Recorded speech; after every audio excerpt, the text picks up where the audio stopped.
Frères et sœurs, chers amis, financer la guerre, c'est prolonger la souffrance.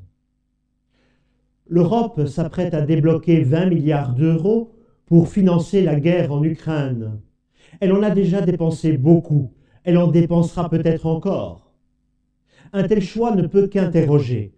Financer la guerre, c'est la prolonger, c'est en favoriser les destructions et les pertes humaines. Plutôt que de chercher des solutions de paix, nos dirigeants persistent à nourrir un conflit dont les populations civiles sont les premières victimes. Mais au-delà du champ de bataille, ce financement pose un problème moral et social majeur.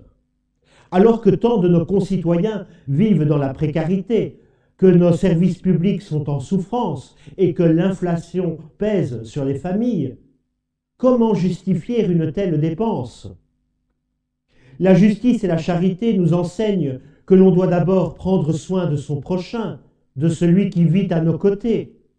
Cet argent, pris dans les poches des citoyens, devrait être consacré à soulager la détresse de ceux qui sont dans le besoin sur notre propre sol.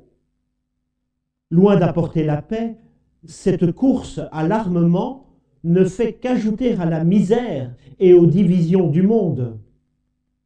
Une politique véritablement juste et soucieuse du bien commun ne passe pas par l'envoi d'armes et d'argent dans un conflit lointain, qui en quelque sorte aussi ne nous concerne pas, mais plutôt par la recherche sincère d'une issue diplomatique et le souci du bien-être de nos nations.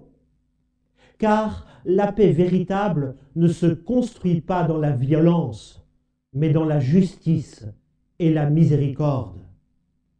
Que Dieu incline les cœurs vers la paix et donne aux dirigeants le courage de la rechercher sincèrement.